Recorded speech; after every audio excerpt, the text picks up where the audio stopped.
ఫైనల్గా మనం కొత్తిమీర వేసుకున్నామండి. కొత్తిమీర వేసేసుకొని ఒక్కసారి కలిపేసుకున్నాం. మన నాటుకోడి పులుసు రెడీ అండి. చూసారా ఎంత బాగుందో.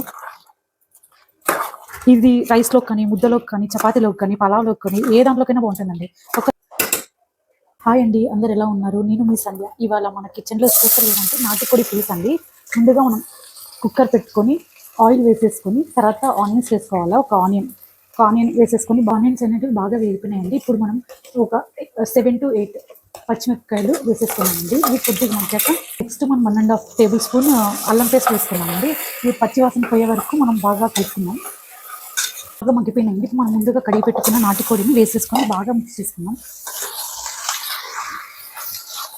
మనం ఇప్పుడు బాగా మగ్గినారండి. ఇప్పుడు మనం తగిన 2 పసుపు అండ్ ఉప్పు వేసేసుకున్నాం. ఇప్పుడు బాగా మిక్స్ చేసుకోవాలా.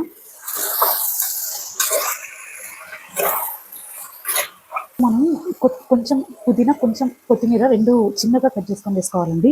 ఇప్పుడు వేసేసుకొని బాగా కలిపేసుకుందాం. నాటుకోడిలో నుంచి నీళ్ళు అనేవి బయటకు రావాలండి. అప్పటి వరకు మనం మగ్గించుకుంటాం. ఇప్పుడు మనం 5 టేబుల్ స్పూన్స్ కారం అండి, ధనియాల పొడి, గరం మసాలా, మిరియాల పొడి అండి. ఇవన్నీ మనం వేసేసుకొని బాగా మిక్స్ చేసేసుకుందాం.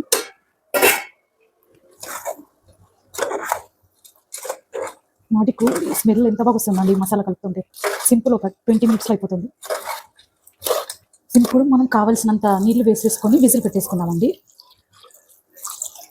సరిపోతాయి. ఒక్కసారి కలిపేసుకొని విజిల్ పెట్టేద్దాం. నాటుకోడి కదా, బాగా విజిల్ పెడితేనే ఉడుకుతుందండి. విజిల్ పెట్టేసామండి. ఒక 3 విజిల్ వచ్చే వరకు ఉండిద్దాం, బాగా ఉడికిపోతుంది. దాని తర్వాత రిమైనింగ్ మసాలా వేసుకున్నాం. విజిల్ పెట్టుకున్నాము. ఒక 3 to 4 విజిల్స్ పెడితే చాలండి, బాగా ఉడికిపోతుంది. ఇప్పుడు మనం 3 విజిల్స్ పెట్టామండి, బాగా ఉడికిపోయి ఉంటుంది. ఇప్పుడు విజిల్ తీసేసుకొని ఒకసారి చూద్దాం పీస్ అనేది ఉడికిందా లేదా అని చెప్పి. మనం చూసుకోవచ్చు, పీస్ అనేది బాగా ఉడికిపోయిందండి. చూడండి, బాగా ఉడికిపోయింది. ఇప్పుడు లాస్ట్లో మనం వేయాల్సిన మసాలా ఏమంటే, మనం లాస్ట్లో కాజు, ఎండు కొబ్బరి అండి, ఇది కొంచెం కొంచెం తీసుకొని లాస్ట్ పేస్ట్ చేసుకోవాలా. పేస్ట్ చేసుకొని లాస్ట్లో దీన్ని యాడ్ చేసుకోవాలా. ఇదే ఫైనల్ స్టేజ్ అండి. ఇప్పుడు బాగా కలుపుకుందాము. స్మెల్ అయితే ఎంత బాగా వస్తుందో అండి, ఒక్కసారి ట్రై చేయండి. చాలా సింపుల్, ఒక 20 minutesలో అయిపోతుందండి. పక్కా రాయలసీమ నాటుకోడి పులుసు అండి ఇది. ఫైనల్గా మనం కొత్తిమీర వేసుకున్నామండి. కొత్తిమీర వేసేసుకొని